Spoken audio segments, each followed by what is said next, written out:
Banque internationale pour le commerce et l'industrie du Sénégal, la BICIS, la banque d'un monde qui change, vous offre le journal de l'économie. Mesdames, Messieurs, bonjour. Bienvenue à cette page économique que nous démarrons avec la note de la direction de la prévision et des études économiques. Selon la DPE, la compétitivité de notre économie s'est améliorée de 2,1% en variation mensuelle au cours du mois d'avril dernier. La note publiée par la direction indique que cette situation est imputable au différentiel d'inflation favorable, moins 1,2%, conjugué à la dépréciation du franc CFA par rapport à la monnaie des principaux partenaires commerciaux du pays.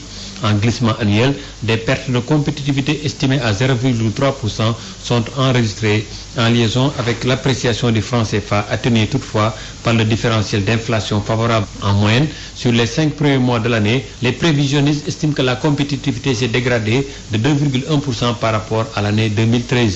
Par rapport aux partenaires membres de l'Union économique et monétaire ouest-africaine, des gains de compétitivité évalués à 1,4% ont été enregistrés par la DPE en rythme mensuel. Pour ce qui est des partenaires de la zone euro, la compétitivité du Sénégal s'est confortée de 0,8% comparé au mois précédent, ceci sous l'effet du niveau favorable des prix intérieurs.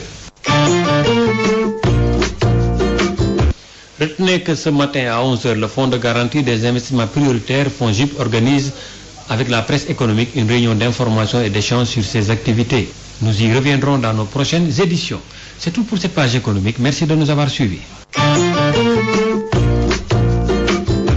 La BICIS, Banque internationale pour le commerce et l'industrie du Sénégal, la BICIS, la banque d'un monde qui change, vous a offert le journal de l'économie.